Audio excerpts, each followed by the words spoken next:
அன்சாரிகள் குறித்தும் நபி ஸல்லல்லாஹு அலைஹி வஸல்லம் நிறைய சம்பவங்கள் இருக்குது. அது அடுத்த இதில் நிறைய உபதேசமாக இருக்கும். அந்த 2 மாதம் ஃபுல்லாகவே அட்வைஸாக இருக்கும். அபூதரை கூப்பிட்டு அட்வைஸு, ஆயிஷா ரலியல்லாஹு அன்ஹா கூப்பிட்டு அட்வைஸு, தல்ஹா கூப்பிட்டு அட்வைஸு, ஜுபைரை கூப்பிட்டு அட்வைஸு, உஸ்மானை கூப்பிட்டு அட்வைஸு, எல்லாம் வாழ்க்கையாக அட்வைஸாக போச்சு அந்த 2 மாதம் மட்டுமே.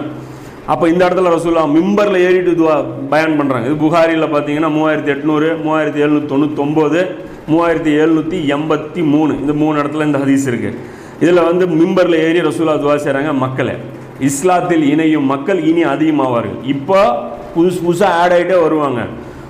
உணவில் கலக்கும் உப்பு அளவுக்கு அன்சாரிகள் சுருங்கி விடுவார்கள். அதாவது இப்போ அன்சாரிகள் தான் முஸ்லீம்கள்.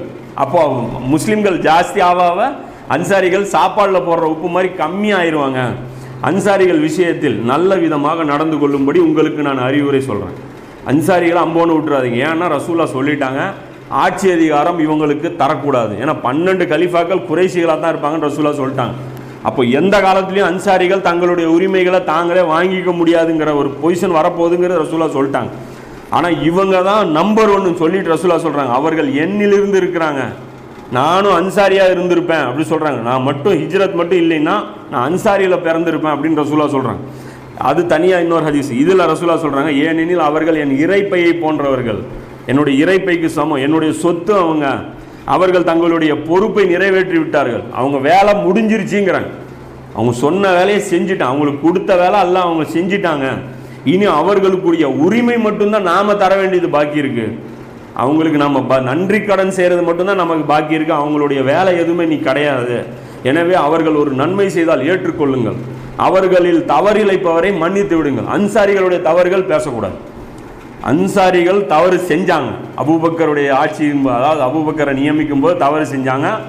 அவங்களுடைய தவறுகளை விட அவங்களுடைய தியாகம் பெருசு, அவங்கள பேச மாட்டோம்.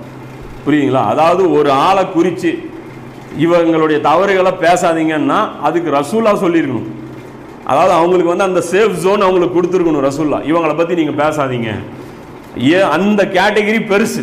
அதாவது இவங்களை பற்றி பேசாதீங்கன்னு வருது இல்லை, அது கேட்டகிரி பெருசு.